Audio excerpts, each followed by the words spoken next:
think that's kind of the problem with like the medical system is that like it's all segregated.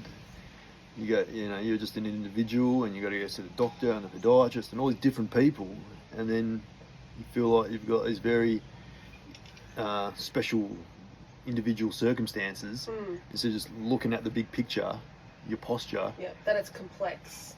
Yeah. And that it's... And like you're going to need these drugs and then this surgery and this, and then you look at the big picture, which is your posture that you've done nothing about. Let's go back to basics. Yeah. Yeah. You've done nothing about it for however many years.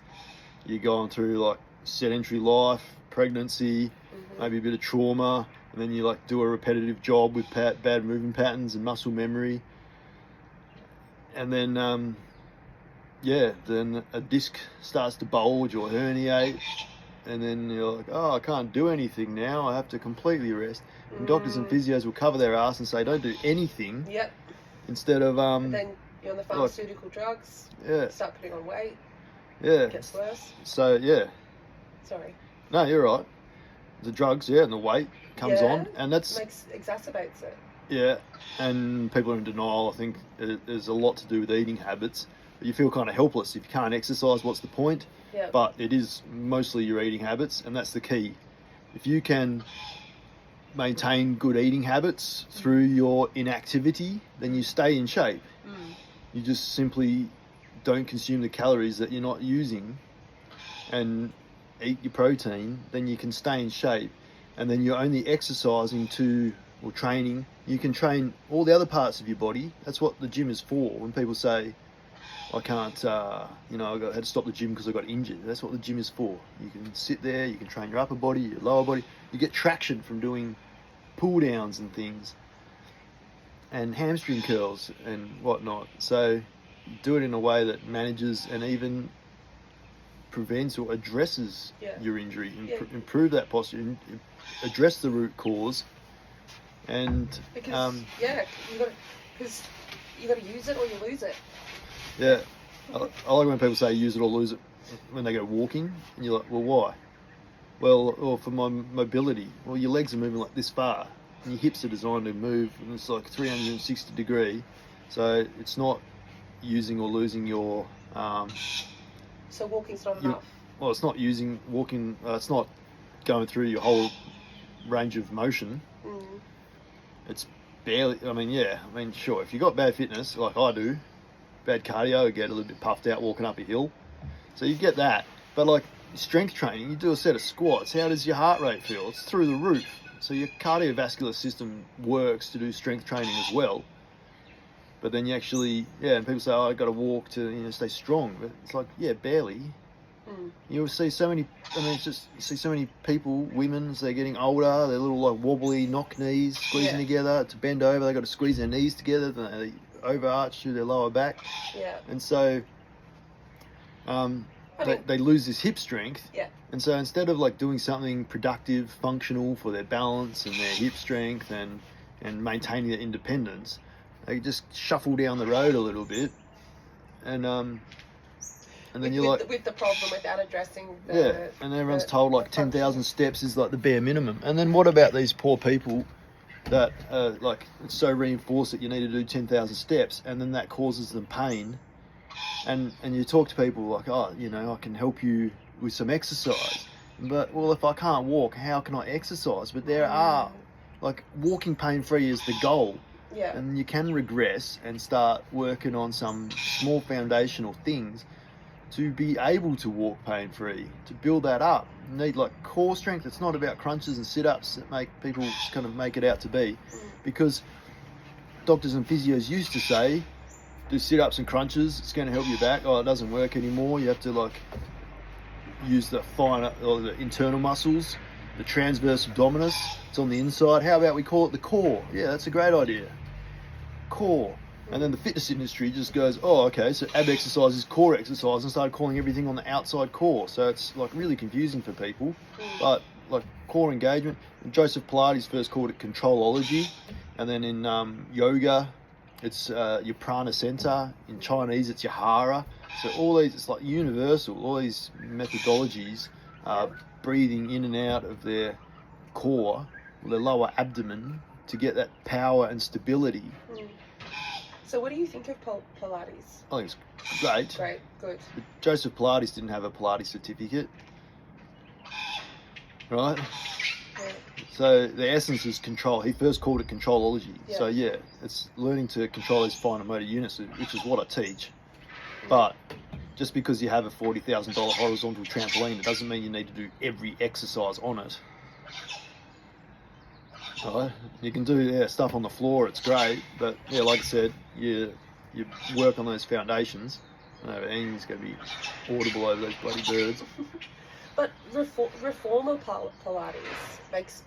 What do you think of reformer Pilates? Yeah, like I With the said, machine and just stuff. because you've got a $40,000 machine, it doesn't mean you need to do everything on it. Okay. And like it kind of avoids the problem. You lie down flat on your back, so that you're not like hurting your spine, but you're not learning to necessarily. Well, maybe you are. Yeah. If you teach it Have right. you done a reformer Pilates class? No, Yeah, you should do one. just bang on it. Yeah.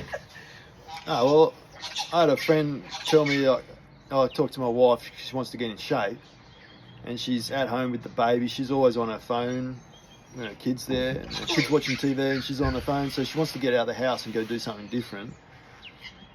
And the next time I go see her, how's it going? Oh, I hurt myself at Pilates, doing like silly rotator cuff things on a Pilates reformer. And then like, oh, what can I do about it? Well, fucking don't go to a class where they try and use the machine for absolutely everything. Like, it's just, and then, you know, people selling their like 3 kilo dumbbell workouts, and like you can do the whole workout with 3 kilos. Like, it's a bicep curl is going to be a lot different to or like a lateral raise. Yeah. With a 3 kilo dumbbell is going to be a lot harder than squatting it, right? So Unless you've got a 3 kilo dumbbell in each hand, then it's 6 kilos. but it's still an arm. Yeah, and then you squat it. There are some of those workouts that I feel like do work. Like I have those ones. Mm. Like It's like, Mad Fit on YouTube. I quite like her one dumbbell workouts. But I think, yeah, they can. it's just oversimplified. Like, you want to work your chest, you do a push up against a wall or a raised surface or a bar, and as you get stronger, you get lower and lower and lower. And for rowing, you actually need some weight. So like a little 3 kilo row, it's not enough to challenge your back muscles. So you either get a resistance band, it's like $20 and light and easy to carry, and you can get different ones. And then you've got some resistance to pull against, or you tie something up or use a bar and row your body weight up. And then you can get stronger and stronger until you're rowing horizontal. And then like if you've got something to hang off, you start doing reverse shrugs and then deficits and eventually building your way up to chin-ups. But there are other ways to train your lower traps if you can't do those. But trying to do everything with a 3 kilo dumbbells, fucking like, it's not going to challenge you or learn to strengthen and train your glutes and feet in the right. I mean, Yeah. sure, there are some tools, and if that's all you have, then you sort of change your method to kind of make the weight heavier. Like do more reps or go real slow or make the lever longer. But what doesn't challenge you doesn't change you. What do you think about kettlebell? A great tool for some things. You've got the kettlebell swing, pretty good. And then like, oh, let's fucking create a whole workout around the kettlebell because it's got this one job. I mean, there are some other things, functional exercise. I think functional exercise is just a name for any exercise that they can't really explain what it's for. Like F45, functional fitness. It's just so they don't have to train people how to lift properly like CrossFit. So you just get a sledgehammer because it's functional and turn side to side. And then put your hands on the ground and fucking bob your head up and down because you can't do push-ups. Things like that. I know people are rushing through it as well. Yeah, that's it. It's like you got strength and cardio. Your cardio, like hit, get your heart rate up, let it come back down, high intensity interval.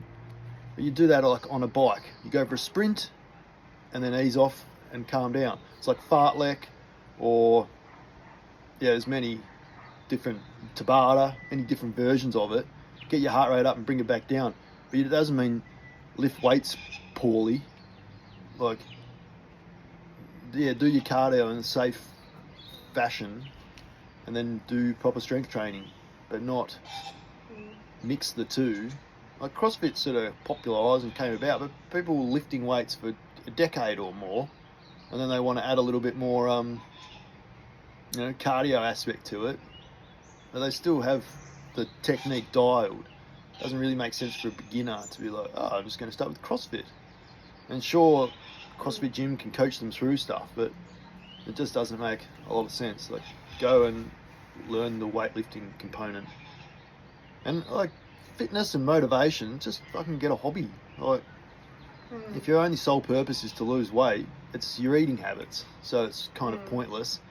But if you pick a hobby, an active hobby that you actually enjoy, then I like what you said about using the gym to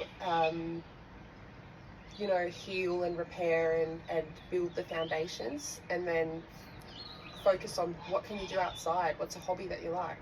Gym to me was like, like my shoulders were fucked, so I went to the gym and trained my legs, or my knee was fucked, so I went to the gym and trained my upper body, or like I've got a ski season coming up, so I'm going to build some leg strength so that I don't like cark it halfway through a day of skiing. So there's always like that goal at the end. I've got like 6 weeks, or like I want to do kayaking, so I need arm strength. I've got like 2 months to build some strength to make this holiday or this activity better. And so you've got a goal as an end in sight. It's not like a life sentence, or I'm just going to keep going. Let's be honest, like, do we really like the gym? I know, right? And so everyone goes to these classes, and you're like, well, why? Like, oh, because I like it. It's group training. It's like, well, deep down, I don't think. Like join a bushwalking club. Yeah. And go for a bushwalk Something each weekend. Outside. This has been my problem. Like, I would much rather be outside in nature, in the sun, doing something, than going into fluorescent lighting in the middle of the day and go to a gym. Exactly. With all these strangers around me. If you're just going to like do I it, just don't go. If you're going to do it to be just stay active or keep moving, like get a hobby. Yeah.